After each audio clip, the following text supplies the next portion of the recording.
Okay, good morning, Freya, Abadi, and Tulip Chocolate friends, and welcome to our webinar. First, let me introduce myself. My name is Arvid Yap, and I'm the head of marketing of Freya Abadi Chocolate Manufacturing and Tulip Chocolate. And I'm also the host of today's webinar. And if you haven't already, please follow our Tulip Asia Instagram account and our Tulip Asia Facebook page, where we will be posting a host of exciting videos and recipe content aimed to make you into a better baker and skilled chocolate user. So this webinar is also supported by Freya Abadi Indotama. We are one of the largest chocolate manufacturers in Indonesia and are a trusted supplier of chocolate in the Asia Pacific, Middle East, and African regions. Freya Abadi Indotama works closely with various clients ranging from industrial bakeries, quick service restaurants or fast food companies, ice cream and confectionery manufacturers. And we also supply a large volume of compound and co-virgin chocolate products throughout the region. So on top of that, we have a highly experienced research and development team that is ready to create custom chocolate products according to your business needs and specifications. So on the screen, you'll notice a QR code, which you can use to scan with your phone to reach our website. So today, I'm very excited to be the webinar host of Remote Working is Here to Stay, Strategies that Ensure Your Success. So today's webinar is presented by Oky Ceelen. He is the director and co-founder of Jugo Consultancy. He is also an associate certified coach by the International Coach Federation, who always thrives on elevating individuals and teams by guiding them in their self-development whilst contributing to business growth. So as an experienced international trainer, he designs and delivers a variety of human skills training, as he believes that personal development is key to both individual and team engagement, performance, and happiness. So now, before we continue, just a few housekeeping rules for this webinar. If you have any questions during the presentation, please type them into the Q&A box, and I'll bring up all of the questions during the Q&A session right at the end. Additionally, we will also share some polls that you can fill out during the presentation and a survey about the webinar satisfaction at the end of the webinar. So please do share your thoughts about what we presented today and also give suggestions on future webinar topics that you'd like to see. So today, we will talk about the topic of remote working is here to stay, strategies to ensure your success. So as we know, with the COVID-19 pandemic, it's affected many businesses. Whether you're part of a small or large company, you'll need to continue to thrive. But many organizations are still trying to adjust and trying to navigate their way through the new normal of working from home. So how can your food service or manufacturing company ensure that your teams are still running effectively and efficiently? How can you overcome the many traps and challenges of a work from home workforce? Those questions are questions that we're going to answer in today's webinar. And at the end of the webinar, Ms. Oky will have a surprise for a few lucky webinar attendees. So make sure you stay till the end to see what the surprise is. So without further ado, I'd like to welcome Oky Ceelen. Hi, Oky. Good morning, Arvid. Good morning. Yep, thank you very much for the warm welcome, and to all our attendees. I know most of you are coming in from Southeast Asia. Thank you for joining. I would also like to thank the Freya Abadi and Tulip team, who are making sure on the back end that we've got everything set up for today's webinar. Before we kick off, I do hope you have a glass of water or a nice cup of coffee with you, as we will be here approximately about 90 minutes to maybe 120, depending on how many questions you have. Now, with that said, before we dive into the topic of remote working is here to stay, let's do a quick poll just to gauge a certain status of yours being, how is your remote working experience been so far? Looking forward to get some response for you people. Let's take about 30 seconds for this.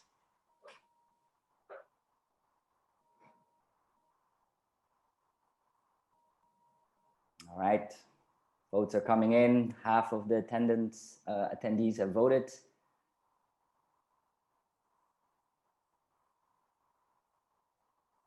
Some people still trying to think. All right, 75% of people are, scores are looking good. All right, let's wrap it up, people. Come on.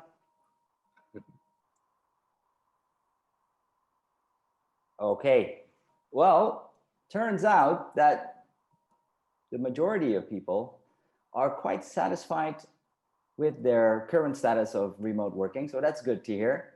I do hope you pick up on some nice tips and techniques today. There is a bunch of people that are fairly satisfied. Well, hopefully we can bring you some insights how to raise the bar. And always room for improvement. Always room for improvement. And we have a few, 3 who are dissatisfied.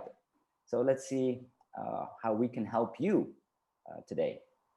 All right, one more poll. Now, having said what your status is, what are you looking for from today's webinar? Can we raise poll number 2, please?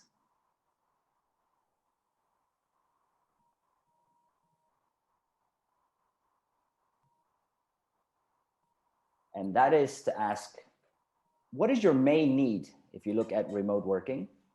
Is it how to lead your team, improve performance, increase productivity or engagement, increase retention, or all of the above?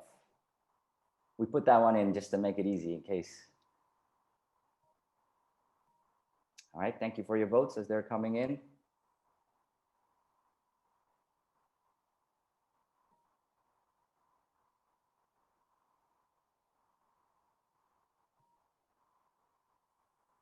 Okay, let's take 5 more seconds. And let's close the poll now. Thank you. So what do we see here? One person wants to know how to lead their team. There's a bunch of people that want to improve their performance. The majority want to increase productivity. So how can they get more output, right? And there are some who want engagement, retention, and some of them want the whole shebang, all of the above. Well, today's webinar, we are going to touch upon all these points. And if you have any questions, of course, there's room for that. I think you can add your questions in the Q&A, and we will make sure we get back to you today about that. All right, let's see what we're going to talk about today. Let's look at the takeaways. What are the takeaways for today? On the next slide. So there's going to be 3 main takeaways, right? Number 1, how to lead your team.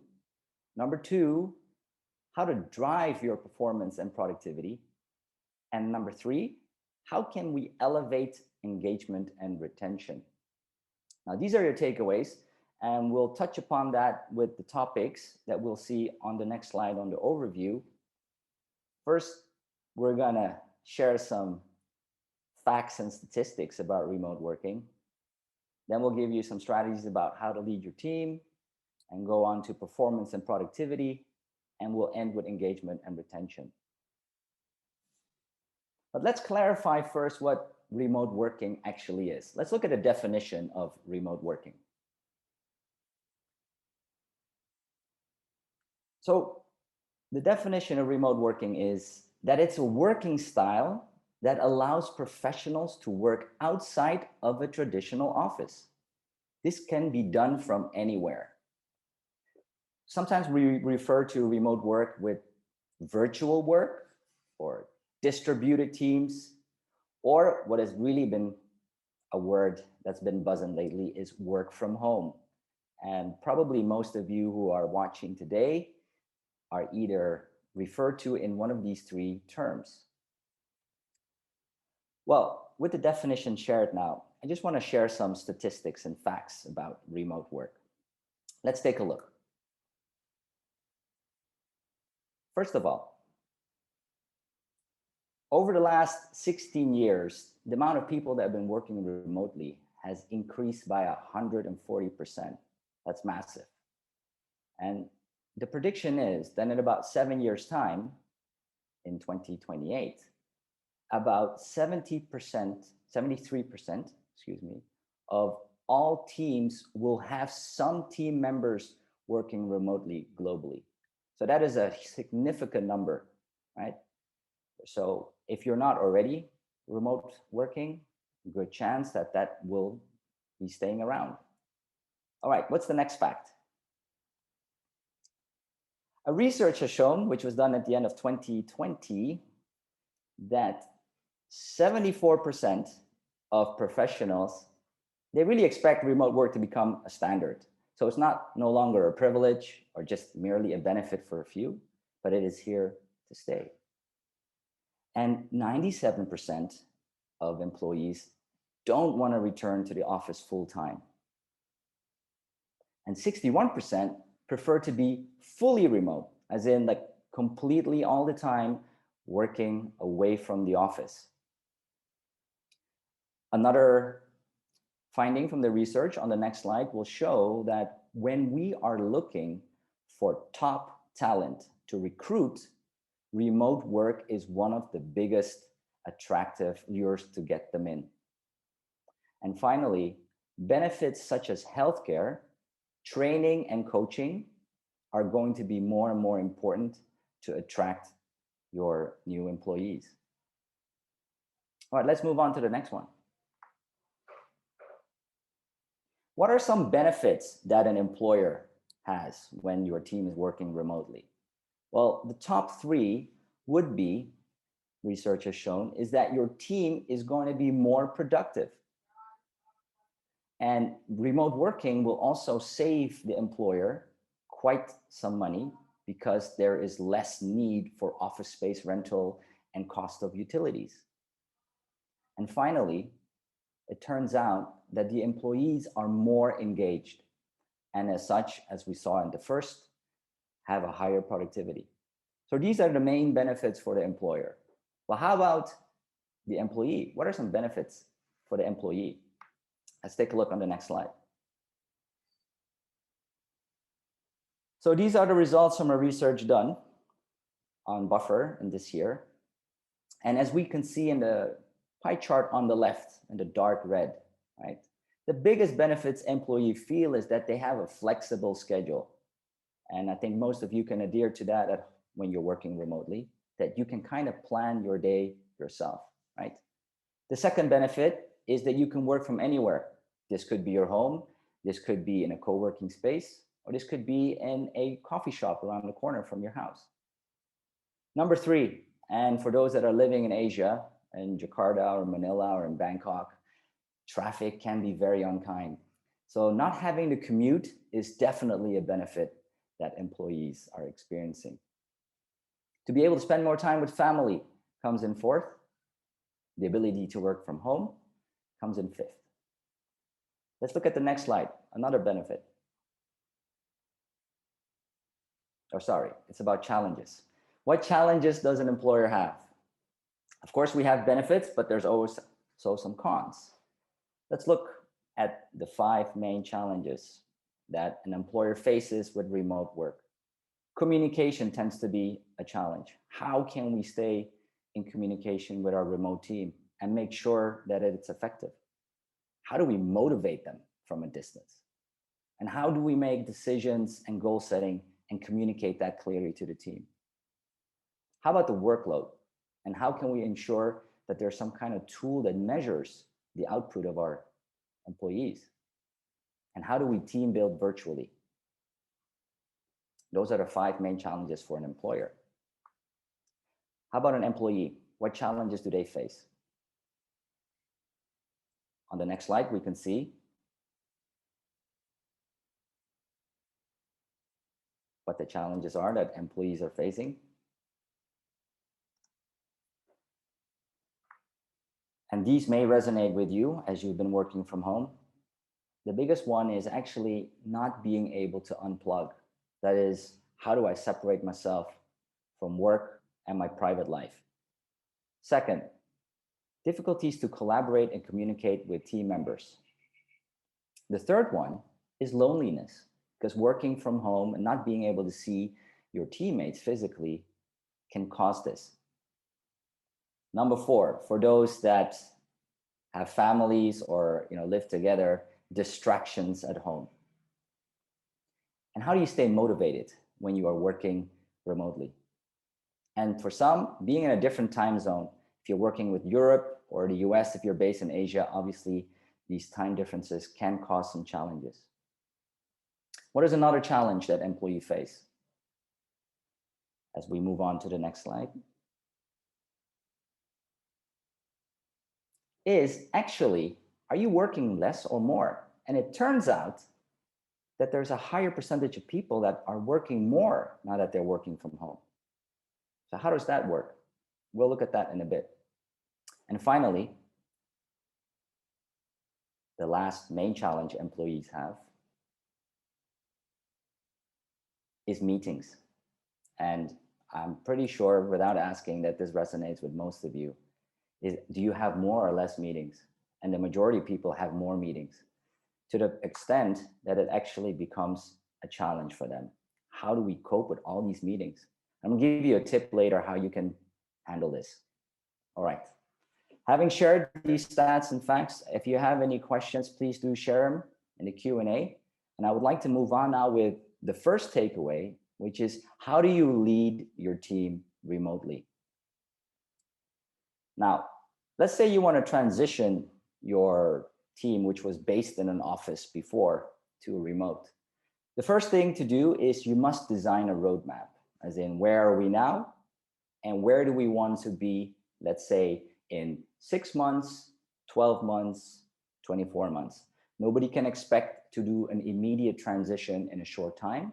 And therefore, a roadmap with milestones is very important to design. Having done that, please establish a remote leadership team. These will be individuals that you will pick that you think have the abilities and the experience, perhaps, how to work in a remote setting. And more importantly, how to lead and act as a sounding board for the rest of the organization. Number 3, if you want to really make an example that remote work is the way to go forward, have your executive team work remotely, because nothing more powerful than having the executive team be the ones that are showing the rest of the organization, we are working remotely, and this is how we're going to go forward. And last, what's very important is that you have a handbook which is dynamic, which is preferably digital, and which clearly shows everything that is expected from the team when they're working remotely. And this is something that is dynamic and that can be adjusted when necessary. So these are the 4 main points when you are transitioning. What else is important when you want to lead your team remotely?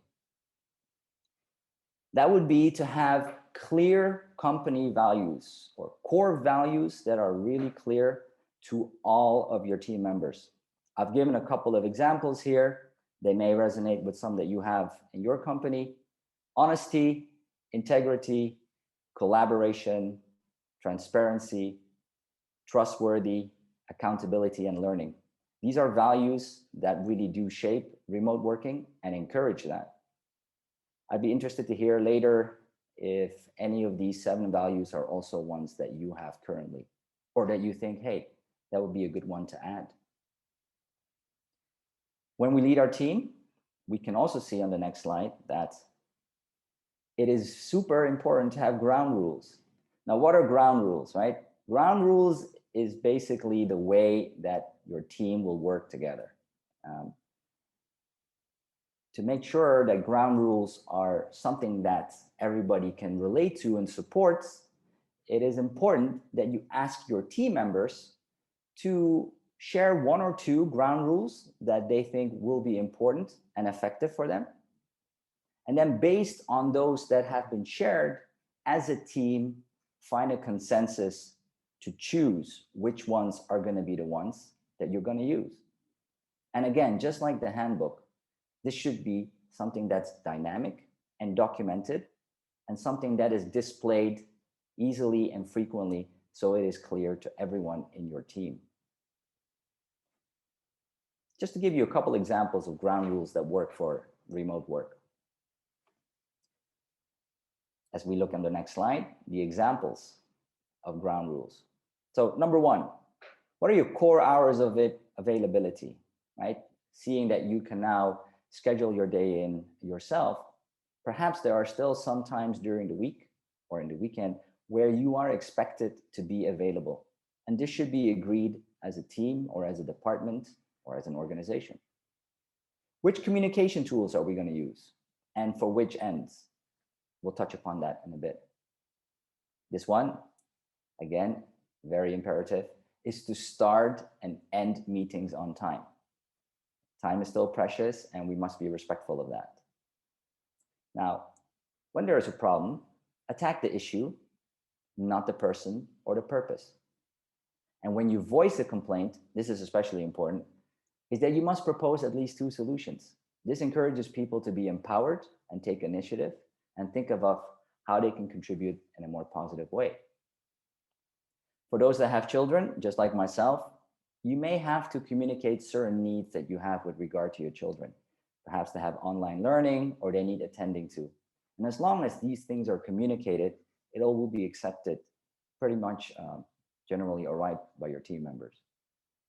And last, what is your out of office protocol? So when you switch off, how do you communicate this internally and externally? These are just some examples of ground rules. You may already be using these. And I would also like to hear some of the ground rules that you are using right now. So perhaps we can all learn from that with our fellow attendees today.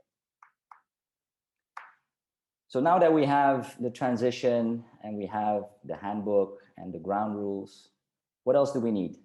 Well, we spoke about it before. We need to measure success, right? Now that you're not working together in the same building and you can just hop over and meet your colleague to see how work is being done. When we work remotely, the most important aspect of measuring success is that you adapt to a results-oriented perspective, right? So most important is the work getting done? Then is it done well? Is the quality good? Also important, is it done on time? And is it relevant to what we're doing? These things can change over time. So how do we implement that? Well, we can use OKRs. And based on that, we must also use frequent performance review cycles. I know back in the days, you would probably have one every 6 months, but I would highlight that it seems to be outdated and quarterly is more advised now. How do we communicate? Let's talk about communication styles, right? Now, you may have heard these terms, synchronous and asynchronous. Well, synchronous is something that's done in real time, so like a call. And synchronous should be used when something is urgent, right? If something is urgent, do not send somebody a text message or an email, but just give them a call. And when something is important, let's say you are having a one-on-one or a review and you want to deliver some kind of feedback, please use synchronous as well, because that will be received in a much better way. Asynchronous, you can use to share important information which is not urgent, but just a little example for you to know. Sometimes when we email somebody, let's say it's an instruction, if you catch yourself that it's more than 2 paragraphs, it may make a lot of sense for you, but it may not make a lot of sense to the receiver. So when you are sharing information as instruction in an email, we would recommend you to instead record a short video with what you're trying to communicate and then send it to the receiver. It has proven that this is a better technique and more successful. All right, let's move to the next one. Talking about your communication, what do you need to remember? First of all, it needs to be transparent. What do we mean with that is that it should be transparent to the whole organization, how you communicate and where communication like minutes and notes can be found. We'll talk about where you can access that on a cloud later. Communication shouldn't only be about work and work. We need to find a moment where we can also allow our employees to have some kind of informational let's call it chit chat. You know how normally you would maybe go to the coffee machine or the canteen, you would bump into somebody from the other department and just have a casual chit chat. And that is very important. And we will touch upon that in engagement later, how to promote that. Whatever is communicated, be that in meetings especially, should be documented. Now, this could be new and you might think, well, that's very time consuming. However, when you're working remotely, it is very important that you give this access to whoever is able to read what is needed. Because you cannot just go over to somebody, it has to be stored in a cloud. And again, for your future reference, when you're looking back at the past, how are we doing? Where do we need to improve on? It is important to document everything. Now, when you are sharing work now, someday maybe you're working on a project, you're working on a draft, and you're sharing that to your colleagues, please be mindful that you should look at progress and not perfection, because that will elevate your team spirit much better. So remember, look at the progress of somebody or the document rather than to be nitty-gritty and look at perfection. And with that said, when you communicate, try to be like a cheerleader and focus on the positive and be there for each other. Especially in a digital remote situation, when we communicate something via text, it can come across a little harsh sometimes, or people can be misinterpreting. So again, if you really want to give something back, which is personal, choose the synchronous option and try to find something positive in it. All right, let's have a look. Finally, important is to have a project management tool, and we'll give you some examples of which you can use later. But basically, when you're looking at the project management for your team, they should know what the higher end project end goal is. What are we all contributing as the masterpiece? And we would then subdivide it into tasks, right? That's a bigger brick. And then we subdivide it again in subtasks, in little bricks. And in order to create that team spirit and clarity of, what are we working on, it is essential that you engage and include your team members, that they know exactly, why am I doing this particular subtask right now?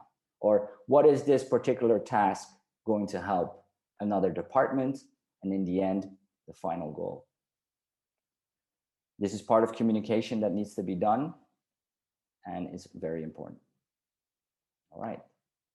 Now, one of the challenges that we said remote teams have is, how do you as a leader motivate your team? Right? You can't just go over, give them a little tap on the shoulder, give them that warm smile. So this is what we recommend. Do a daily check-in. Some people call this a stand-up, where if you're in the morning, the very first thing in the morning, let's say you start at 9, you could already open a chat room at 8:45 and call that a virtual coffee, which is a little bit more informal. And then at 9 o'clock, just check in with your team and your team members. What is the one main focus that you have today? And have that share them amongst the team, so everybody's on the same page, that they know exactly, all right, for each of my team members, this is the one main focus. And then you encourage them to complete that. Of course, there could be more goals. However, share your main focus for that day. To foster that bonding with your employees as a manager, if you have a team of about 5, let's say 7 people max, we recommend a weekly one-on-one. Now, for some of you, your teams may be bigger, and that would be an overload. However, try not to go beyond 2 weeks of having a one-on-one with your employees. And when you have a one-on-one, you must also vary them between, let's say, professional questions, where you look at how they are doing and how you can support them in the challenges that they have. But don't forget to also have some one-on-ones which include personal questions. How is their personal life? What makes them tick outside of work? This is a way that you get to know your employee. And as we know, one of the most important things to create as a manager is trust. And that you can do by having these weekly or bi-weekly one-on-ones. Try schedule about 30, maximum 60 minutes for each of these. The third way to motivate your team, and as we saw, it was one of the benefits that is requested now by employees, is coaching. Now, Bill Gates once said, everybody needs a coach. And this comes from one of the most successful people in the world. So basically what he means is, when you work with a coach, you allow yourself to have a sounding board, a partner who you can converse to and find ways, explore your own awareness, and try and get clarity on solutions that are going to empower you to move forward. Coaching has become more and more important also as a manager to be able to do. So if as a manager, you're confident and competent to do so, by all means. But if you're not, it would be a good idea to hire an external coach to make sure that your employees are getting that kind of guidance and motivation. Now, the fourth one, as human beings, we're all very sensitive to appreciation, being recognized and acknowledged for our efforts and our hard work and our results. And as such, that must happen as well, and have maybe quarterly or every 6 months, and definitely at the end of the year, appraisals and rewards. That is one way to make sure that your team is motivated as well. All right. What else do we need to look at when we lead a team? That is recruitment. Now, for those that are doing recruitment, perhaps this is new to you, how you can recruit somebody in a remote setting. So if you're not very sure or confident in how to do that, we suggest that you work with an agency or recruiters that already have experience either themselves in remote working and also in recruiting remote employees. Once you have done that, you can then take the opportunity to train your internal team of interviewers how to structure and how to approach a remote interview. We'll give you some examples soon of what kind of questions to ask. When you recruit remotely, it is important that you find out how these candidates fit your core values. So it wouldn't only be asking questions about skills and results, but also to provide examples of the values that you have as a company and how they display them.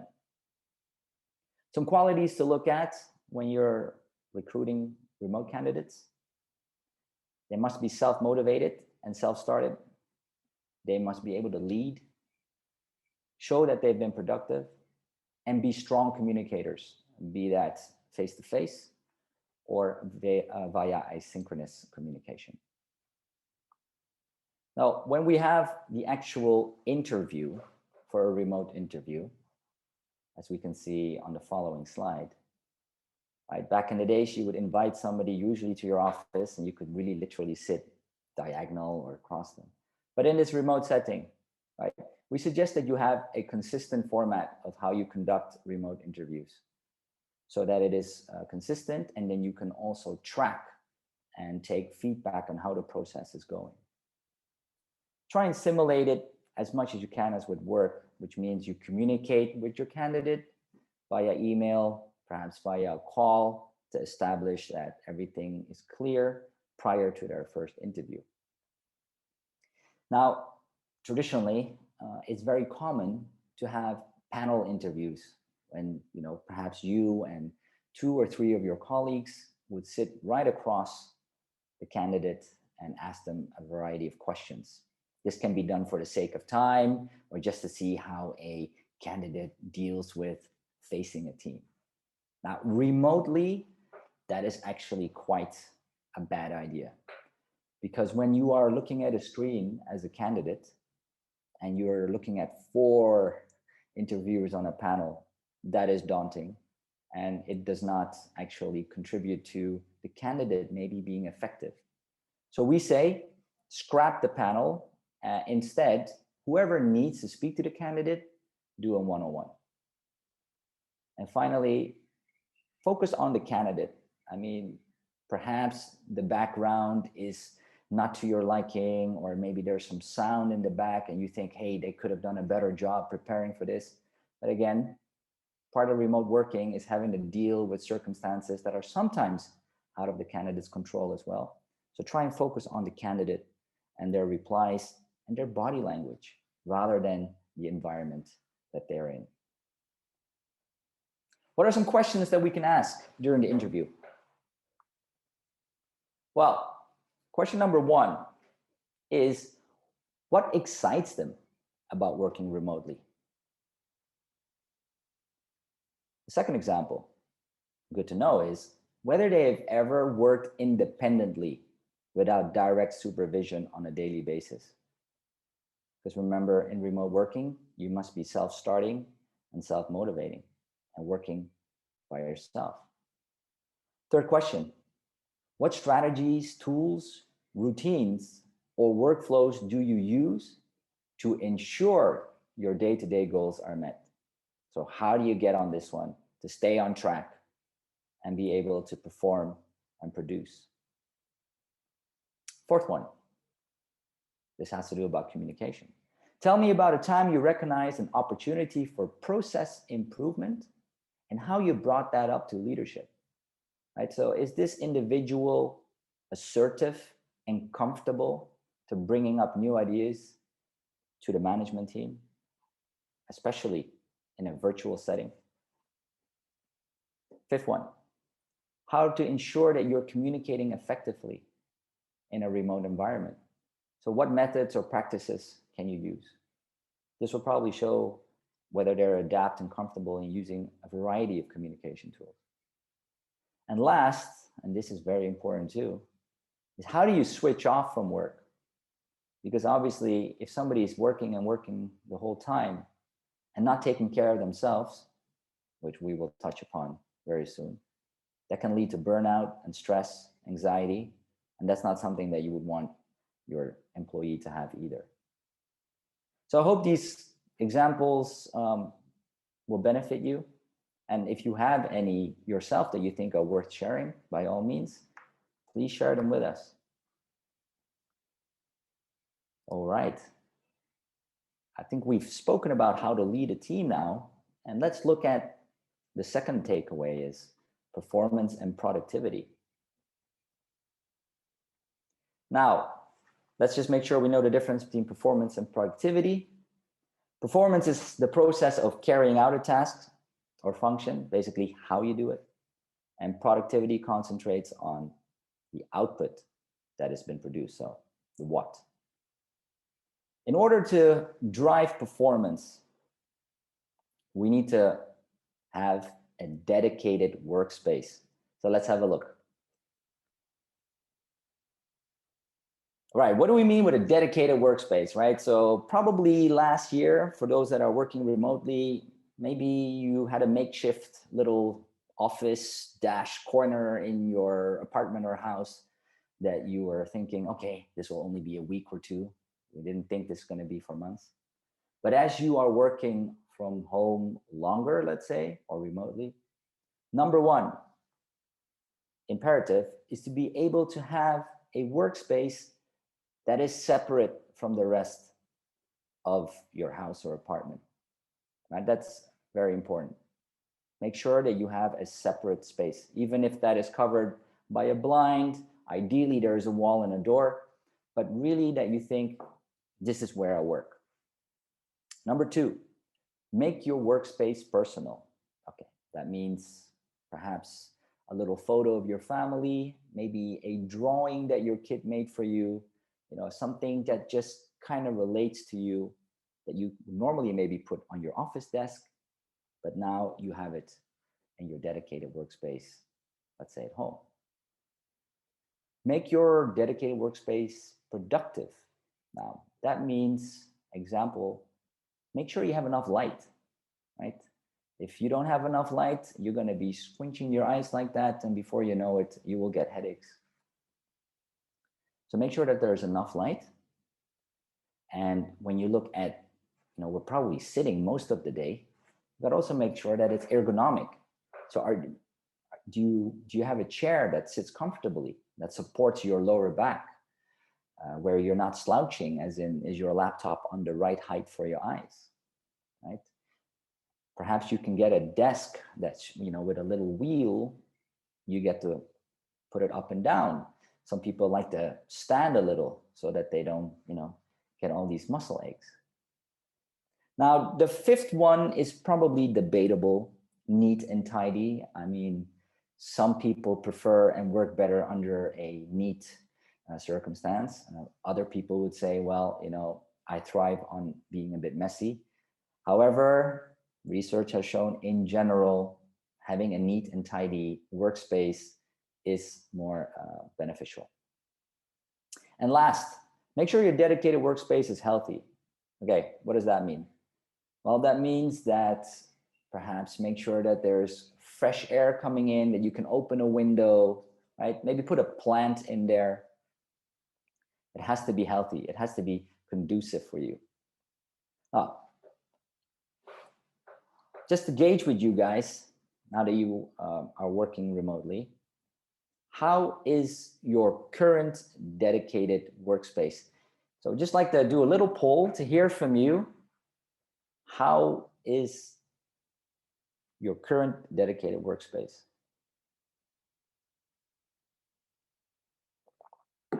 Okay, we're still waiting for somebody to say very satisfied. Anybody out there with a very satisfied? All right, we're about half of the people. So far, most people are fairly satisfied. Let's take another 10 seconds, guys. Ladies and gentlemen, I should say.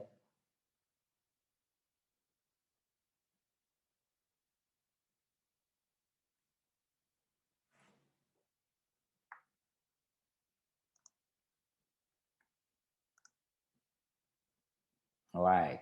Can we wrap up the poll? Any last minutes coming in? No? Okay. All right. So looking at our attendees today, most of you are fairly satisfied. Okay. Quite a bunch of people are satisfied, and we have a few people that are dissatisfied. Well, for those people that are fairly satisfied and dissatisfied, can we ask you in our next poll, if you could change something, or if there's something that you want to improve, what would you choose out of the following options in our fourth poll? So having given you these 6 little pointers of how to make the best of your dedicated workspace,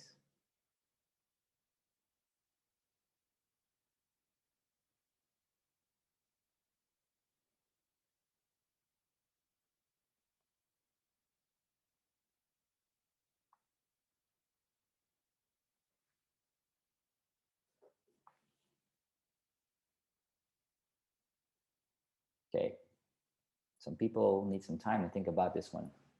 They're like, which one is it?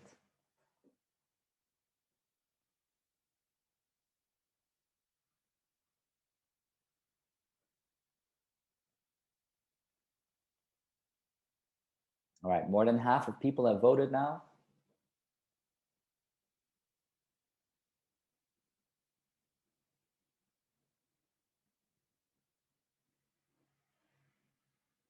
All right, let's take another 5 seconds, ladies and gentlemen.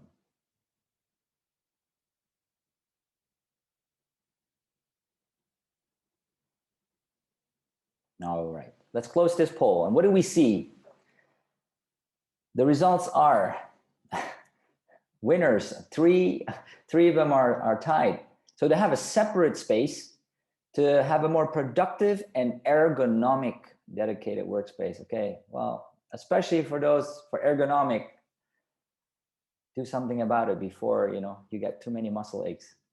Okay, some people want to make it more personal, some want to tidy it up, and some need to have a better airflow. All right, thank you, ladies and gentlemen, for sharing your thoughts with us.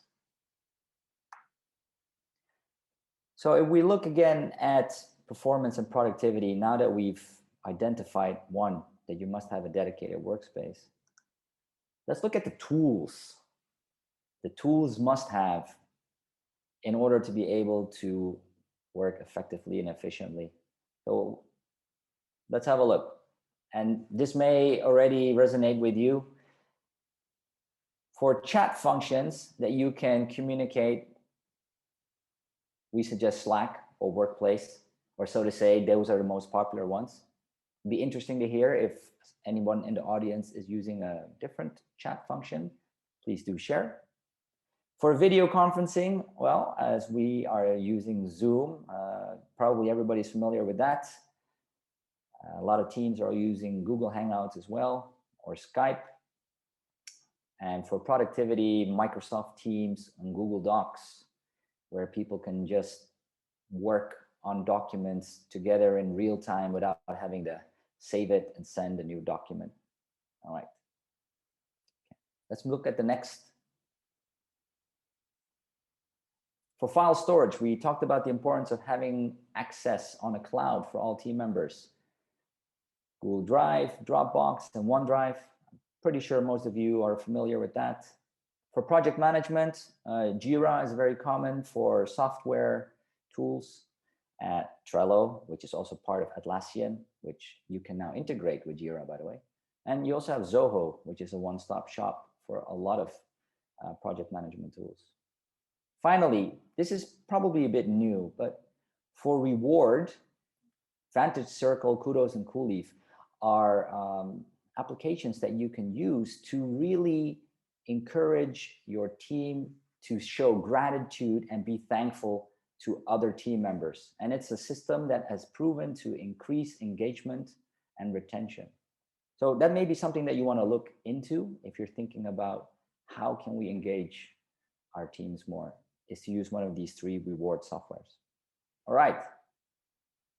I promised you before, in order to be more productive, to talk about virtual meetings.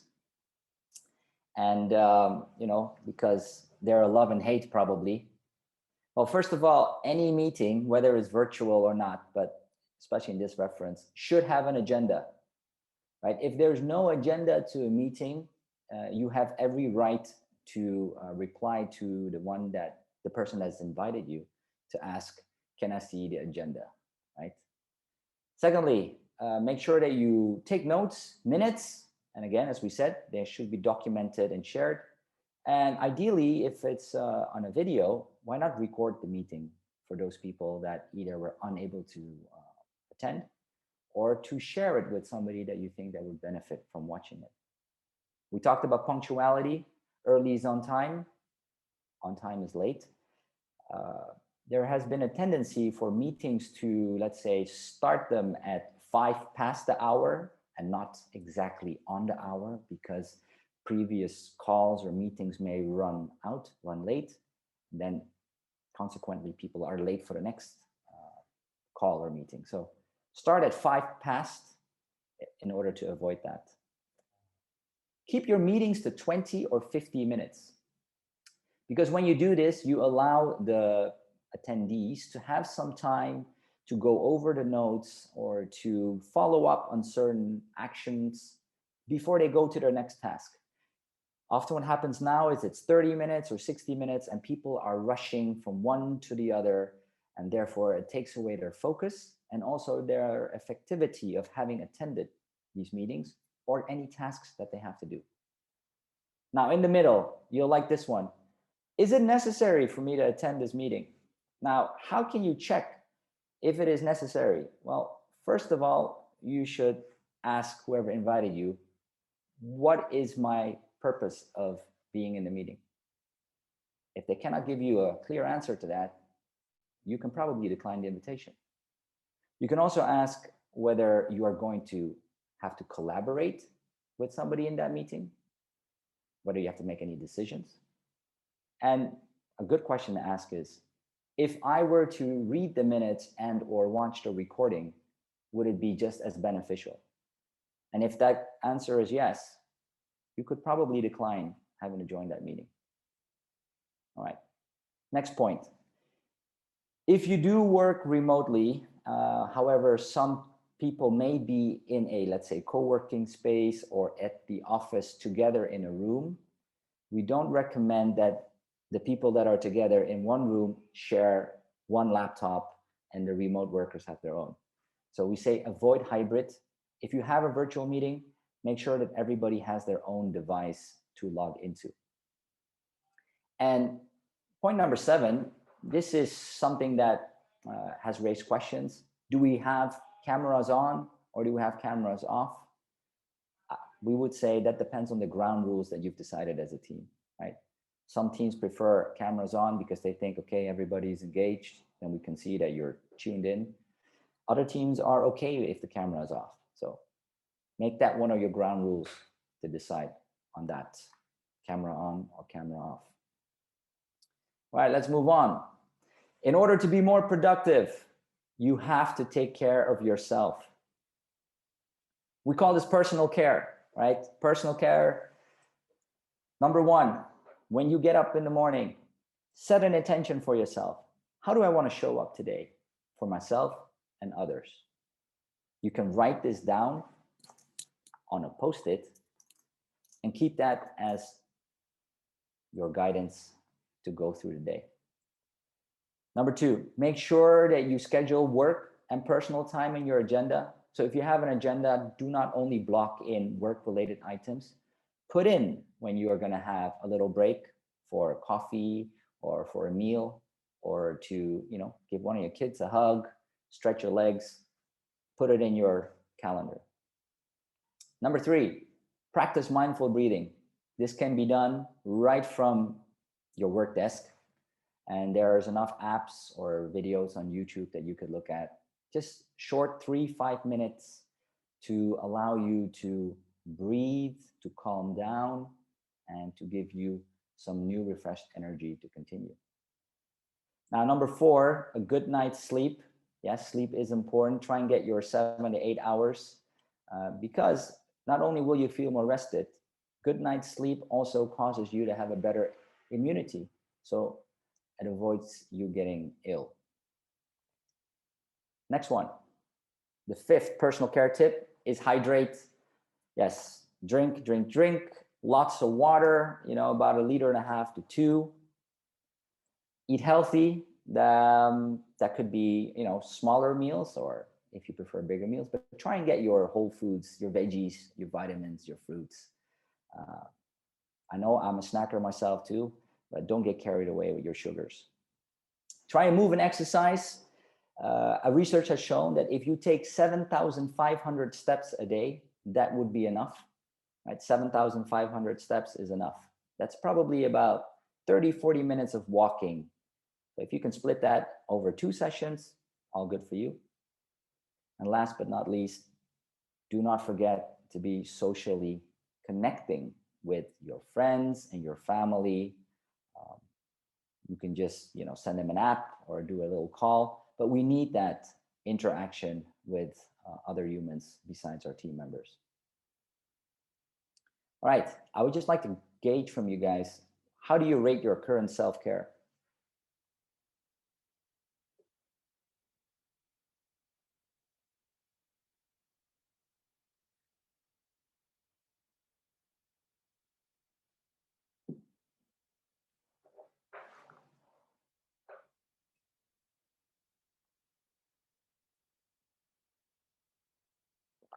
All right, half of the people have shared their votes.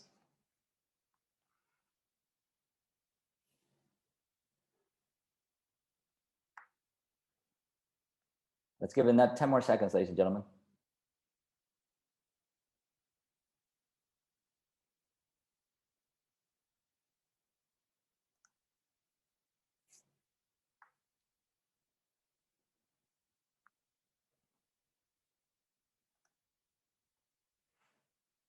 Okay, let's have a look. We have 3 people who are very satisfied, so kudos to you for taking such good care. Majority is satisfied, all right? So there's room for improvement. And we also have a big group of people who are fairly satisfied. Okay, for those people who are dissatisfied and very dissatisfied, I'm sorry to hear that, but I would like to ask you then, Now that you know these 8 pointers of how you can do personal self-care, which one would help you to improve if you look at these 8?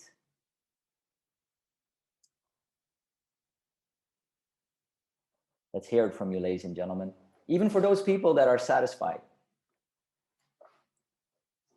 Is there anything that you saw today that you think, hey, I'm going to include that right after today's webinar?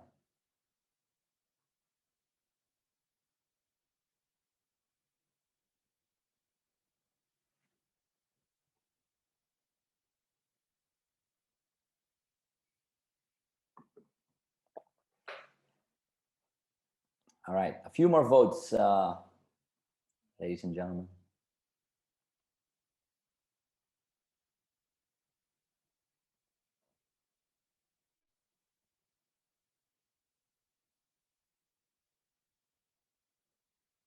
And let's close the poll and let's have a look. Well, the biggest need is for movement and exercise. All right. You can do this right from behind your desk. I think there's enough YouTube videos that do stretching and even HIIT exercises. Don't make it too complicated. Even a 10 to 15 minute move and stretching is already a good start. We also have being able to separate work and personal time. So try and put that in your calendar.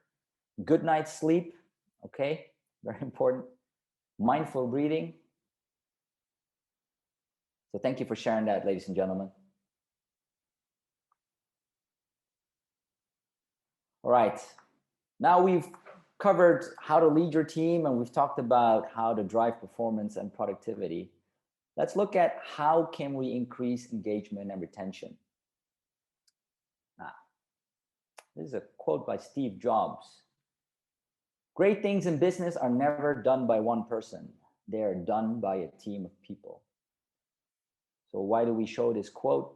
Is because in a virtual setting, ever more so important is to foster cohesion, right? How do you have team bonding? How do you create that unity? We recommend having a virtual water cooler. A virtual water cooler, as I referred to before, traditionally, if you're in an office, you would bump into some of your colleagues in the canteen or by the coffee machine or as you grab some water. Now, working remotely, obviously that doesn't happen. A virtual water cooler could be done simply by opening a chat room, which the only purpose is to promote the following. When people have informal breaks, right, they could just check into this virtual chat room and see who else is in there. And when they are there, they could have an informal conversation. They could break out even in subgroups. For example, to do a share and care. You could announce that every last Friday of the month, we do a share and care, which is somebody, for example, has a great recipe that they want to share. And then you all cook it together and you look at it while you enjoy it. You can instill a happy hour, and this doesn't have to be including alcoholic drinks, but just, to either kick off or round off the week to have all the remote team gather to share a casual conversation and a drink. You can have more themed virtual water cooler meetings, discuss books or certain hobbies, yoga, painting, right? Movies and sport games are also very famous, that you will announce that, hey, we're going to watch the NBA finals together, or right now the European Soccer Championships are ongoing. And you can also do team building, right? Which we look at on the next screen, some very simple team building activities that you can do right now from your desk. So imagine that you are with your team. You could ask them to point at their window. Very simple. Your remote teams will just drag their laptop and look at the window, and you can share your view with your fellow teammates and create a little story on that. You could do a desk show and tell. right? We talked about keep it neat and tidy, or super messy, or it could be personal. But then people get to see a little bit, hey, how is my colleague? What does their work desk look like? You know, it's kind of like a little peek into their home office. You can share coffee and lunch together. We do that every Wednesday. We have a virtual lunch, and it's not obligatory, but people often come and we just, you know, talk about the dishes that you're eating and having a casual conversation. The fourth one is the 60 seconds. Basically, that's introduce a topic and then have each team member get exactly 60 seconds to tell a little story about that. It's a fun fact and way to create some team spirit. All right. Another recommendation that we have is to have an annual gathering. Now, ideally, that can be done face-to-face once a year. Although, yes, with the current situation that we're facing, maybe still unlikely in 2021. So therefore, to do it virtual. But do a official annual gathering where the organization, the company, does virtual team building activities per department and as a whole. And remember to celebrate success together and reward those employees that have stood out over the course of the year. All right. What is another way for engagement? And that is actually training. It's very important that you offer training to your employees. Let's look at some stats here. Your employees who are trained will give you 21% more profit, right? They were more likely to stay longer, like a whopping 94% of employees stay longer when they're provided training. They feel valued, right? As they think that the company is investing in their growth. And basically, when you train your staff, they upgrade their skills. And with that, elevates their productivity and performance. Trained employees are also more likely to be able to work independently, which is, as we mentioned before, a crucial factor in remote working. And it boosts their morale. Now, what kind of training should we do in remote work, right? On the next slide, we can see back in the days, you may remember going to a training and you'd have to take a half a day, maybe even a whole day, sometimes maybe even 2 or 3 days off from work to attend a training. Now, with the younger generation joining and also with technology, it has showed that those traditional long trainings are not effective anymore. So we recommend bite-sized or micro-learning, self-paced digital training. Bite-sized self-paced digital training has proven to be 50% more effective with retention. So people are more likely to remember it, right? And if you ask employees, they actually prefer self-paced training so that they can choose in their own time when to follow the training and not have to stick to a certain schedule. Bite-sized self-paced digital training also takes 60% less time. So imagine all the time saved that they could be more productive. Compared to the traditional in-house training, it will save you 80% on printing costs and a massive 90% on utilities. So these are some of the advantages of offering this to your team. Now, how does a bite-sized self-paced digital training look like? Now, let's look at some providers that you may probably know. There's Coursera, which is definitely number one with 76 million users. And maybe some of you are using these already. Udemy comes in second. We got edX and FutureLearn. All of these offer some free training as well as some training that you can pay for. But let's say that you wanted to do something different. You can also make your own customized digital training, right? Which will include your own branding, but also be tailor-made to simulate as much as possible the setting that your employees are going to work in. Now, when you do make customized digital training, it'll be more powerful when you include interactive videos, and they can all be shot just with your phone. Include visual presentations, PowerPoint, a keynote, supported by content, and make sure that the learning or training activities allow for a forum and a discussion board where your employees can ask questions or discuss topics in progress with each other.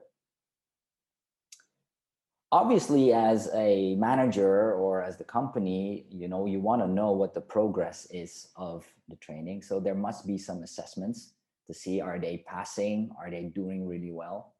And the power that some tools provide is analytics.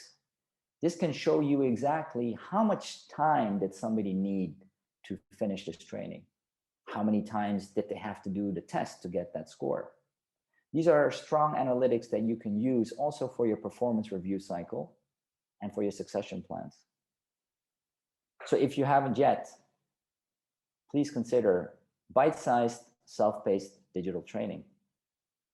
With that said, I would just like to ask the audience, who currently has access to high quality digital training?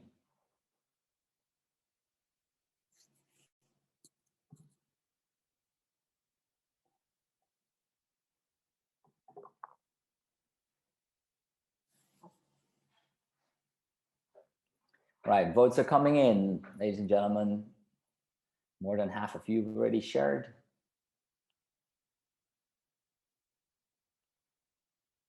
Let's take 10 more seconds before we wrap this one up.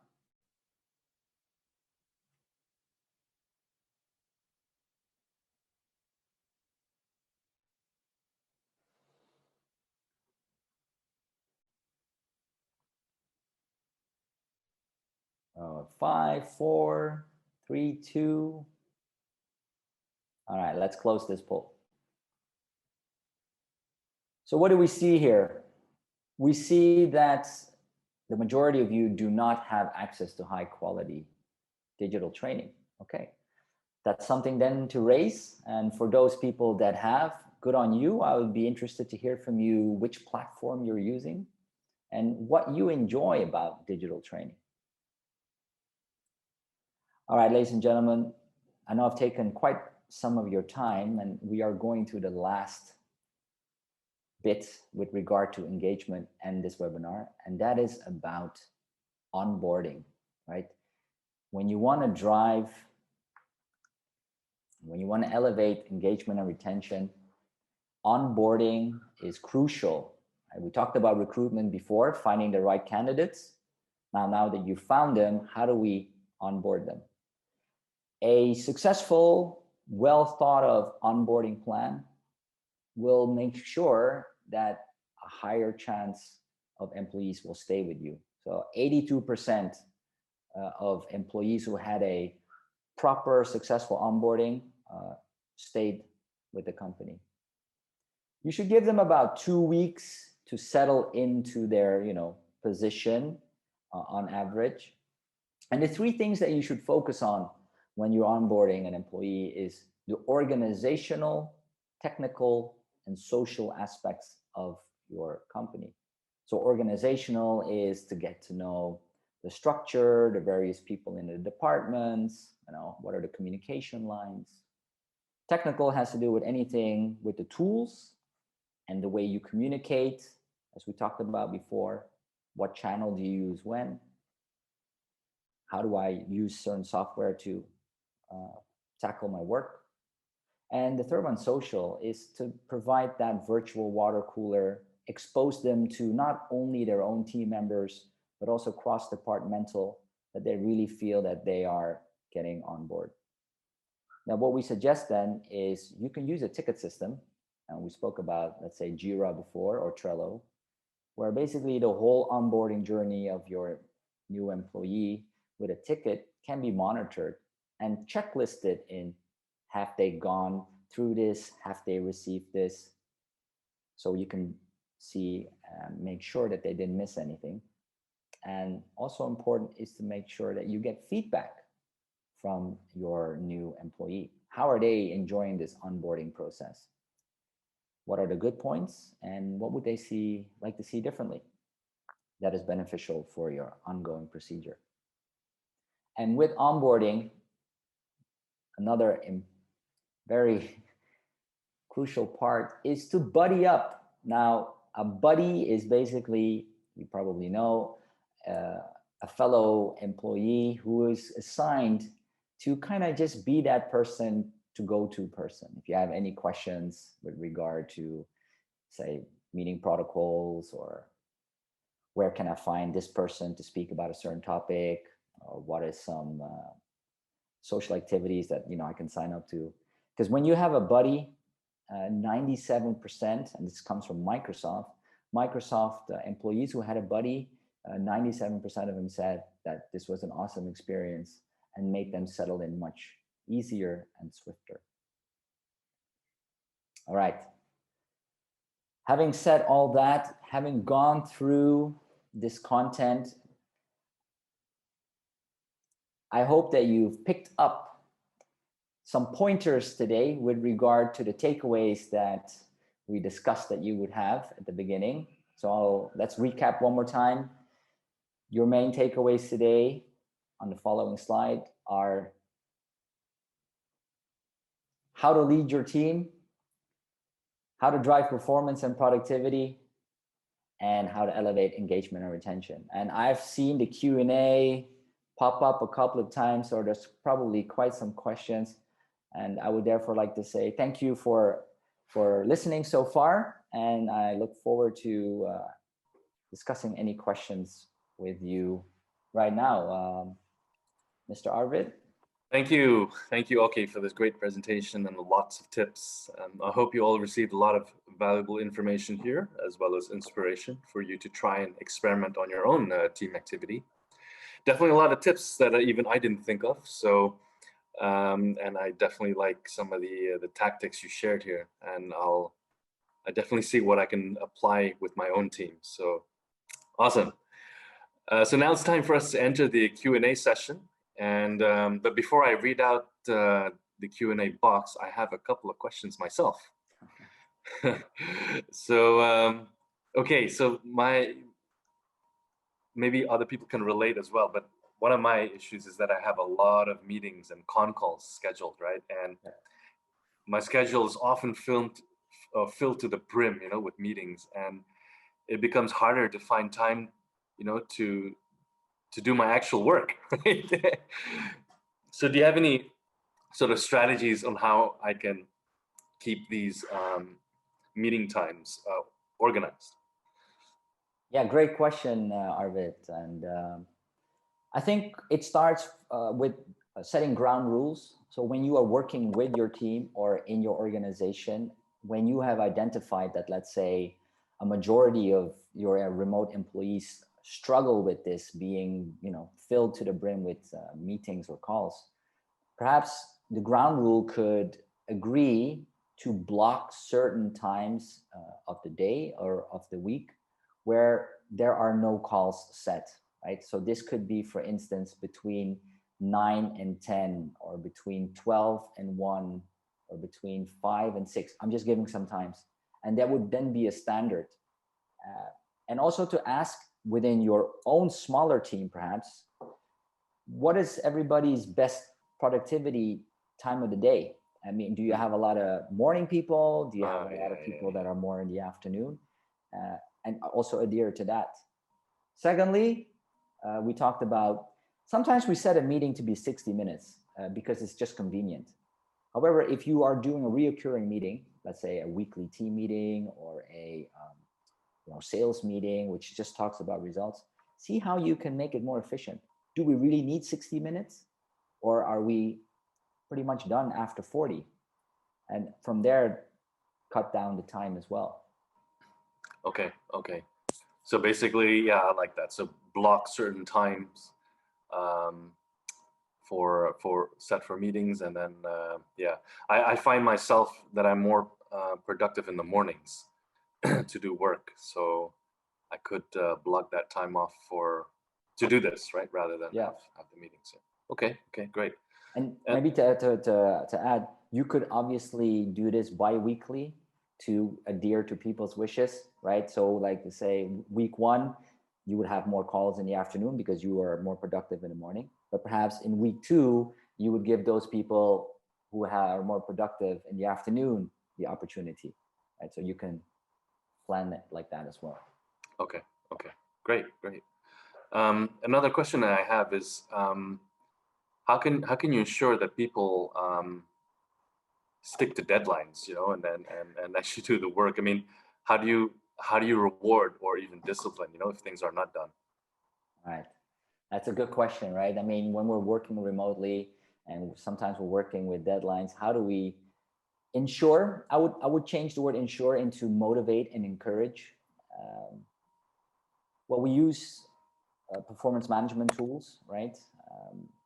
I don't know, some companies use Trello because sometimes when we're able to visualize what we are working on and what that little bit contributes to in the bigger process, and we can visualize progress, or we can visualize, oh my goodness, I only have 2 days left. That usually helps people more than having it, let's say, communicated by voice, right? So you need to give the tools, and also when things don't finish on time, have that one-on-one and ask them, what are your struggles, right? Is it your dedicated workspace? Is it your personal care? And I think that way you can help them. Okay. Yeah. We actually, well, for my team, we definitely use Trello, but we haven't set deadlines in there. So that's a good it's a good little tactic to include, right? So that way it doesn't just remain as post-it notes in Trello. Exactly. And then there's an end goal to it, right? So okay, great. All right, so I'll start asking some of the questions in the Q&A box. What mental aspects do we need to be able for us to be successful in doing a remote work setup? What mental aspects? All right, Alan, perhaps could you clarify a little bit more with what you mean with mental aspects? If Alan is still here. I think maybe it's to do with attitudes or well, okay. I think when we talked about, when you recruit a candidate, well, what are we looking for, right? Besides the values, are qualities such as self-driven, right? So somebody, when you're working remotely, you do need to have that self-discipline to say, hey, look, nobody's watching over my shoulder right now, right? Nobody's here to say, well, you have to start exactly at 9 o'clock. So there needs to be a drive and a self-motivation to get things done. I believe it then also relates to, your attitude, right? You need to be positive about it. Okay. I think Jem would like to answer this question, add on to this.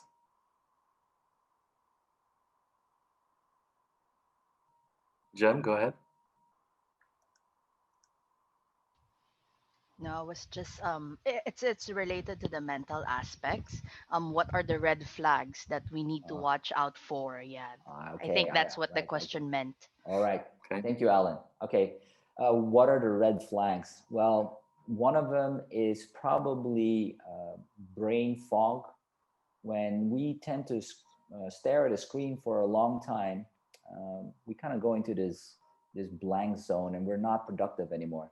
And if you catch yourself that, whoa, I am in this zone, or I have forgotten to eat or drink, you're obviously not switching off enough, right? Another thing could be is that when you just feel your energy levels are getting low, and perhaps when you have notifications on, because some of us now, right, we were using, let's say, Outlook, we have Slack, and we have WhatsApp, or maybe your Twitter is open. And every time you get a notification, that at some point might actually scare you, right? It might stress you out. So one way to be able to just focus is, I would say, is do one thing at a time. And if you don't need to have all those other apps open, turn off the notifications, right? Because notifications have shown to become a bit of an anxiety thing over a long period of time. Uh-huh. I hope that answers your question, Alan. Yeah, I can definitely relate with that. Sometimes when I look at my Trello tasks and how many there are, like, oh gosh. Yeah, okay. So what if ground rules for remote working were not preset, especially during the peak of the pandemic? Is there still a chance to set it up? I mean, I assume so, right? No, absolutely. If it wasn't there, you should definitely get started as a team. And if you're a manager, you should instigate this ASAP, set up a meeting and discuss why you are going to have ground rules and how you're going to establish them.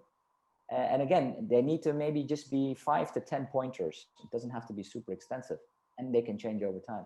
But get it done ASAP. Okay. So it's never too late. Exactly. So when it comes to mentorship and learning, it seems like most of us are just sort of constantly working, right? And so what format should mentorship come in? I mean, you mentioned already, like one-on-one. Do we need to do this like every week or every month individually, or what's sort of the best way? Okay, thank you for that question. Let's start with the learning part. Learning is something that should be ongoing all the time. And as we pointed out, ideally it's digital and self-paced. So it allows your team member to choose their own best time to develop themselves, right? And the thing is, some people might actually do this in their breaks or even after office hours because you give them this access, right?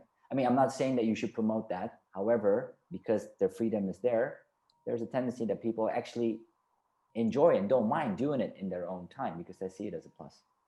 Okay. As to mentorship, we need to distinguish mentorship from coaching, right? A mentor is somebody who is probably more senior, who's probably seen it all and can teach you the ropes. Mm-hmm. And a mentor would be more somebody that you go to because they can give you advice, right? They would maybe start themselves, or you have a question and ask, how would you do that? Now, a mentor would then, based on their experiences, give you the answer. That is not what a coach does, right? A coach is somebody that you work with together to find out how you can get from A to B using your own thoughts and decisions. The coach is not there to say, hey, Arvid, I think you should do A. No, the coach can say, all right, what makes you think that that's a good idea, perhaps? And then you explore it. But the coach should be objective in that way. Okay, that's a good point. Yeah, I like that. I like the coaching aspect because it makes people think about sort of making them solutions oriented rather than what do I do, and you tell me what to do, and it makes them sort of go through that process of coming up with solutions and exploring those solutions together. Yeah. Great. Another question here is, I guess it's two questions. How to deal with loneliness and also home office distractions. I think you already shared some, well, at least some virtual ways that we can apply. Okay. But what about the distractions? Yeah. All right. Okay, let's start with loneliness. How to deal with loneliness. Loneliness is ever increasing, unfortunately. And I would say that you have to find a way as an individual how you can connect with others. Now, we gave the example of family and friends. However, you can also join virtual clubs where perhaps there is a certain, hobby or passion that you share with other people. It's also good to just go out for a walk. I know even if that includes, wearing a mask or a face shield, but just to be amongst a crowd, being cooped up in your home office all day definitely isn't good. We are social creatures after all. So do go outside as well, stretch your legs, get some movement and exercise. As for your home office distractions, yes, that's why we spoke about having a dedicated, separate workspace when that's possible. If that is not possible, you must find a way to have an arrangement with the people that you share your, let's say your home or your office with, that enables you to get some part of the day to be productive. Okay. And again, those are like ground rules that you have established at home. Okay. Yeah, I sometimes get my little puppy dog running over, clamoring for attention. I've had that done, especially when I'm presenting in meetings. But yeah, that's something I also need to work on myself and perhaps use a separate room. But you know, Arvid, I think like, you know, puppy coming in or one of your little toddlers crawling in, actually, if you announce in advance, like, hey guys, you know, I have a puppy that seeks a lot of attention, he or she might just pop in. People will take that. That's fine, you know. It's a breaker. Cool. So how do you overcome over monitoring as managers? Yes. Well, I guess perhaps some managers will have this tendency to want to over, monitor, like you say. So I think it starts with trust, right? If we are working in a remote setting, you must give trust. I don't think you must earn trust. That's something from the past. I don't know, some people might debate that. However, I think the perspective should be is that your team has your trust, right? That's one. And with the ground rules set, how do we expect each other to work, right? What are the guidelines? What are the deadlines? There's a difference between over communicating and over monitoring, right? Over monitoring comes across like, what are you doing now? Like, oh, it's been half an hour. How come it's not here? Right? The tone itself is already not very, trusting or encouraging. Over communicating is not per se bad. And that's what we talked about. Have a daily stand up to start off with. However, throughout the day, check in with your team. How is that first draft coming along? Is there anything that I can do for you? Yeah. So it is really about showing encouragement. Now, obviously, if an employee doesn't perform, in the sense doesn't get the results done, that's where you have your appraisals and also your performance review. And if that doesn't improve, that probably means they're not fit. Okay. And on that same note, is it better to be I guess this depends. Is it better to be a micro or macro manager? I guess that depends, right? I guess that depends. However, I think most people would feel more comfortable with a manager that gives them space and trust. Of course, there are situations, there are exceptions. Maybe a new team member needs a little bit more, holding by the hand, as we say, and that just is in the beginning, and then you slowly let go. Because let's be frank, you probably don't have the time to micromanage all your employees either. Correct. Yeah. Okay. Makes sense. How can we help team members who cannot cope with the remote working setup? How do we help team members who cannot cope with the remote working setup? Okay. This seems as if like you've already tried and it's just not making any difference, right? Who cannot cope. Is that maybe where like we coach them instead? We try the coaching approach, and or is the mentor approach better? It could be both. Both would be good, because the mentor could give them a story, an experience, which may resonate with that person, right? Mm-hmm. And the coach will allow the individual to think about different ways in how to approach remote working, find solutions that they haven't implemented before. I mean, ultimately, if they really cannot cope, then they probably wouldn't fit, in that position anymore. Yeah. Okay. All right. Oh, here's an interesting one. How do you manage conflict, right? I mean, conflict is already difficult to deal with anyway, right? But how do you manage that remotely? Yeah. Well, let's say that there is a conflict between you as a manager and your employee. Obviously, you're going to have to do this virtually. It's cool down first, right? And then make do this synchronous, right? Don't send each other an email or text messages, as they will be misinterpreted. Yeah. But set a call, a meeting where you have an agenda which really structures, all right, look, there was a conflict, right? And have both sides be able to explain what that conflict did to them, right? And make sure that the agenda of the meeting is also that both parties work out a solution when possible. Now, you may need a third party, an intermediate, to be in that call to facilitate that, right? If, let's say, as a manager, you were unable to resolve that with your direct employee, then somebody, usually it's an HR person, traditionally, would then be the mediator, as we call.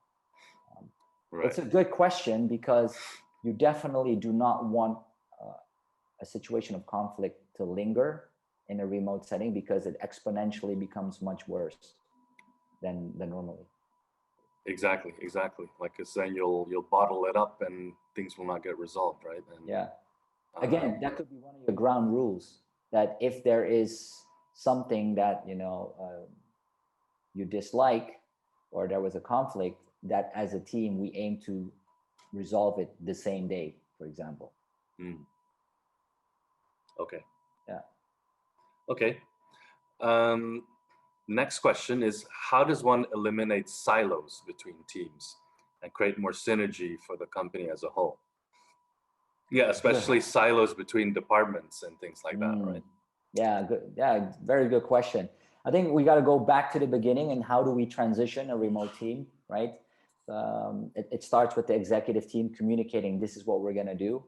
And if you want to have interdepartmental synergy, we recommend those virtual water coolers, where perhaps different departments can give presentations, or you can nominate a standout person to share a success story. Bi-weekly on a Friday, or every last Friday of the month, the company takes a period where you just do team bonding, right? And where traditionally maybe you would ask people to come into the canteen and celebrate, you do this virtually. Have a newsletter, for example, right? That you can share with updates, make little videos. Most groups, probably resonate, they have WhatsApp groups for their own team, but sometimes a company also has a WhatsApp group for everybody in there, right? So if it's somebody's birthday, don't just send a text. Make sure that the manager, or maybe even the CEO, sends a personalized happy birthday, or have teams present to each other what the success stories are, or how we can help each other reach our goals as a company. So encourage these interdepartmental kind of activities.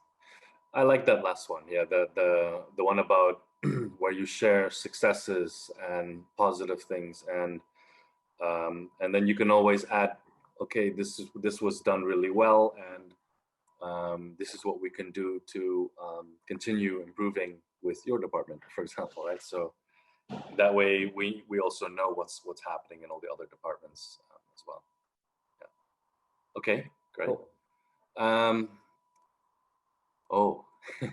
As a team member, what if your leader is the one who's not able to manage their remote working discipline? Wow. Yeah, I think if you are not the only one who feels that way, and your fellow team members have a similar perspective about your manager, is something that you want to raise probably to whoever they report to, or to HR if you feel uncomfortable directly. Again, this is something, I think, if you have enough evidence to show that they're not working with you or for you, but against you, that must be shared, right? And that conflict must be resolved, because otherwise people are going to leave. Yeah. Okay. Um, oh, how long, okay, so how long have you been working remotely? And can you tell me about you and your team's remote working experience? Yeah. Well, we've been working remotely for sure, at least since the beginning of last year. Let's say around March, when it really hit the fan. And as a training consultancy company, we used to do a lot of in-house training or projects.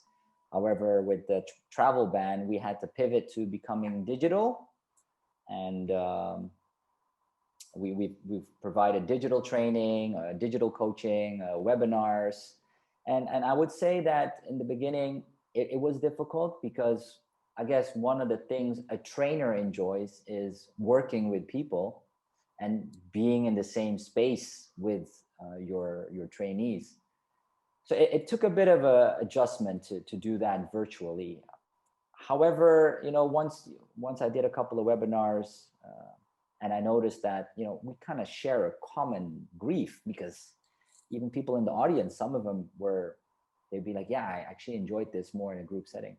You had like a common ground. And I think something that's important is that you have to be adaptable and accept situations as they are. I mean, we can't just sit here and think, okay, what a bummer, we still can't travel. It is the reality. So we've got to try and make the most of it. Right now, there's things that I enjoy about remote working too. I mean, I get to see my kids more. I actually exercise more. It may not look like it, but I have more time to exercise now because I don't have to commute as much, and I'm closer to just getting out and going for a walk. So those have been plus points. Can you give us an example of how you've coached one of your clients? Like how does that look like? Yeah, coaching actually, interestingly enough, was something that people enjoyed doing virtually, especially newcomers, because I think for some people coaching is a little bit daunting if it's new, and being able to do that virtually, it kind of gives them this safe space. But the advantage is that with virtual coaching is, again, you save a lot of time commuting, and you can schedule it in, during your workday if your manager is okay and actually supports the fact that you're working with a coach. So it's actually been very productive for my clients to do virtual coaching. Yeah. Okay. Great. So let's say if you provide your staff with training, is it good to create like some kind of a contract with them so that they don't leave? So when you provide training, okay, so let's say if we take the example of digital training, whether you create a bond, a contract, so that they don't leave. I guess this depends. I mean, I can see, let's say if the company offers a laptop or finances a laptop that you want them to stay for a certain period, that they don't just walk off, right? I personally think if you are a company that believes and values your team members, you invest in their development, and therefore you invest in training. Now, of course, training can cost a variety of prices. Online training is not that expensive per se. But yeah, let's say if you support somebody to do a master's, it's obviously a lot of money. I would say this, you can make a contract or an agreement that this particular employee stays on board, or there are certain, requirements tied to that. Yeah, I can personally say also from experience that we've done this in previous companies where if we invest in certain people, that that they need to stay for at least the next 6 months or 1 year or something like that. Because what we want to avoid is they get trained up and then they leave, and that next company benefits, right? Because we've already invested in their training, and now the next company gets to enjoy it, right? Sure, yeah. So how do you convince management or the upper echelon of the company to invest in this kind of training? What are your suggestions there? Yeah, I would say you could, show the statistics that we discussed today, the benefits that it increases your retention. It saves a lot of time. So with the time saved, you can be more productive.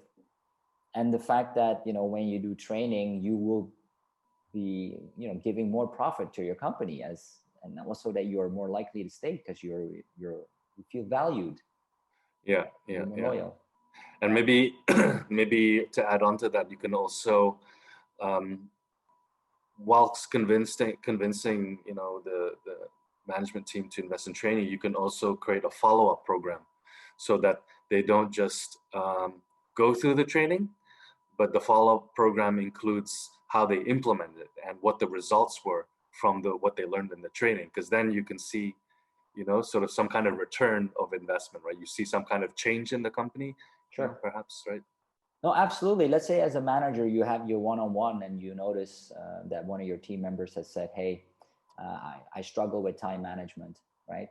Now, if you provide a digital time management training, the fact that it's digital, anybody can access it, right? Not only that person. So it becomes cost effective. But once they've done that training, you can then monitor as a manager immediately, okay, are they meeting their deadlines now, right? Or are they like doing much better? Oh, great, this training has helped. On the longer run, digital training is more cost effective than in-house face-to-face. Yeah. I remember in previous companies when there were staff sent to workshops and training workshops, they would often just get the certificate and then never apply it, right? So I guess having that sort of follow-up session on how it's implemented and what the results were could be more, it makes sense for management to see also, right? If the training was worth it or not. Absolutely. Yeah. Okay. Regarding the self-paced digital paid training, should you give them a deadline on when they should complete it? And what is a realistic time frame for a self-paced training?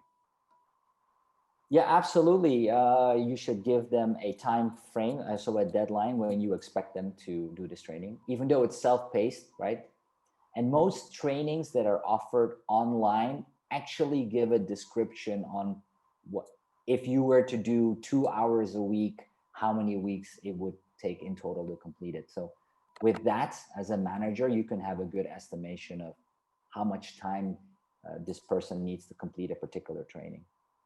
And that's the same with when you customize your training, when you build your own training, your content developer can give you an idea. Okay, this bite size takes probably 10, 15 minutes and the whole course takes maybe 3 hours. So that could be done in X time. Yeah. Okay. Next question. How to become a successful coach like you, Mr. Oky? Okay. Yeah, thank you for that question. I think it has to do with experience. Working with people has taught me a lot, but also, of course, doing the studying for it. I took a course with the Coach Masters Academy in Singapore, which is certified by the International Coach Federation, where they give you the theory and where you practice with master coaches. And from there on, it's all about getting the experience. I've been fortunate to have been able to work with a variety of clients, and I think I've clocked up about towards 300 official coaching hours, and my goal is to become a PCC, which is the level above ACC, where you need a minimum of 500 hours by 2023. So I have some time, but it is one of my goals. So you gave yourself a deadline, yeah?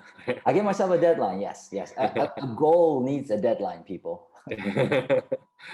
And what when it comes to coaching, what would you say is an important, because not everyone can even hire a coach, but let's say if the manager has to learn to coach themselves, what are important traits they should have, right, to coach, right, to coach a team member. Okay. As mentioned, when you are working with a coach, the coach doesn't give you the answers, right? Mm-hmm. So a coach needs to have supreme listening skills. Because actually the most powerful thing a coach can do is to strike a powerful question so the client thinks about that in order to find certain clarity and goals. A coach must also be able to be patient, because people grow and develop in their own time. And a coach should be a positive person who is able to encourage the client. I think those three, listening, being able to ask good questions, and encouraging is what makes a good coach. They don't have to be expensive, right? Of course, there are very expensive coaches, but yeah. And you could also, I guess, hire a coach to train the management team, right, on how they can coach their people, right? Because let's say with larger companies, right, it'll probably be more difficult to hire a coach for all of them, but maybe you coach the key people, right? Yeah. And then that could be something. Yeah. Okay, next question. Do you really think that a remote work setup is effective when it comes to a certain industry like hospitality, or is it just like a fad because of the pandemic? So I guess with hospitality, you have different kind of workers, right? You have the ones that are customer facing in the actual outlets on the premises, and then you have also office staff, right? Yeah. What is your take on that?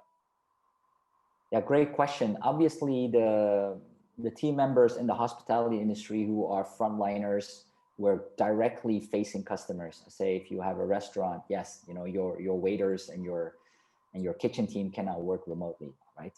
However, because it's already been a difficult time and finances are pretty tight, why would you have an office space for your HR or your marketing team per se, right? Or your software team that supports the overall organization? They can still stay remote. Now, of course, hospitality is one of those industries that is a big exception. I mean, other kind of industries are more likely to stay remote. They really are. I mean, again, maybe not full time. I think a lot of other industries will adapt a hybrid form where there will be times where people are expected to come into the office. At the same time, they're also able to schedule remote working in their own schedule. Yeah. But I guess also to add on to that question, right?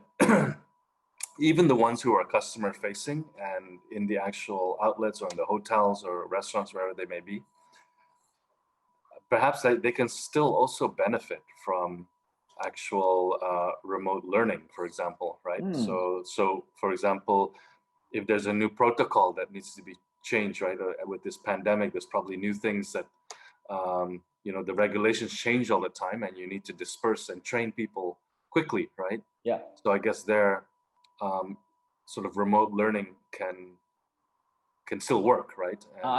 Absolutely. Yeah. You would probably have those employees be able to, if when they're commuting, do a bite-sized training. Yeah, exactly. on their phone, right? Do you have any tools that can give these kind of online training that you create yourself?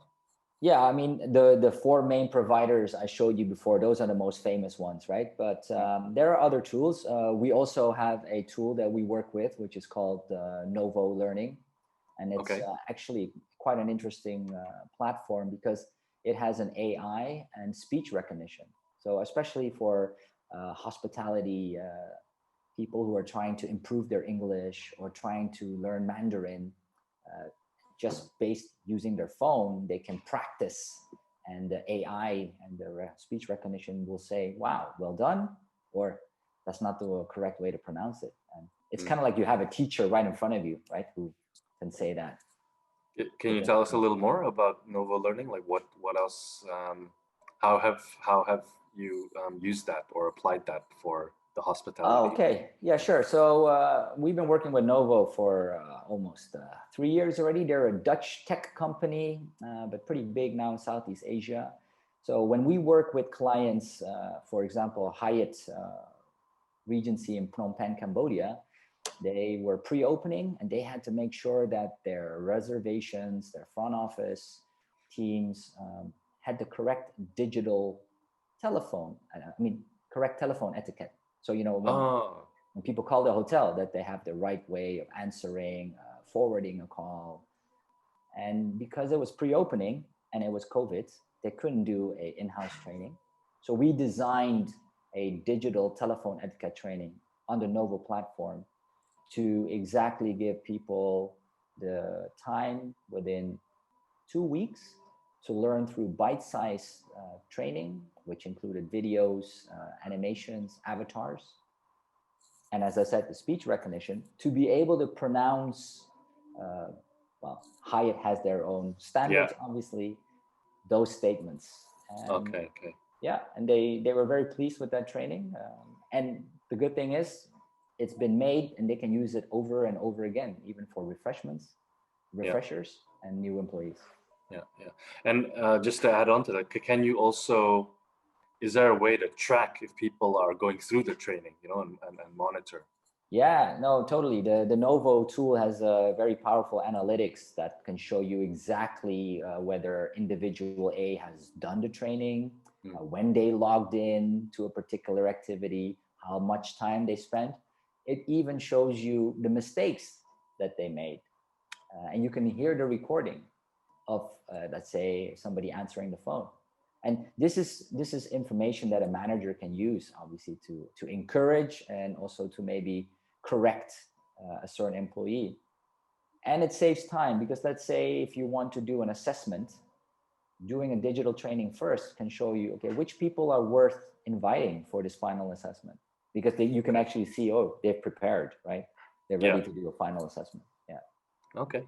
Nice. Okay. I think that's all the questions for now. We've covered anything else you want to add, Oky, before we wrap it up?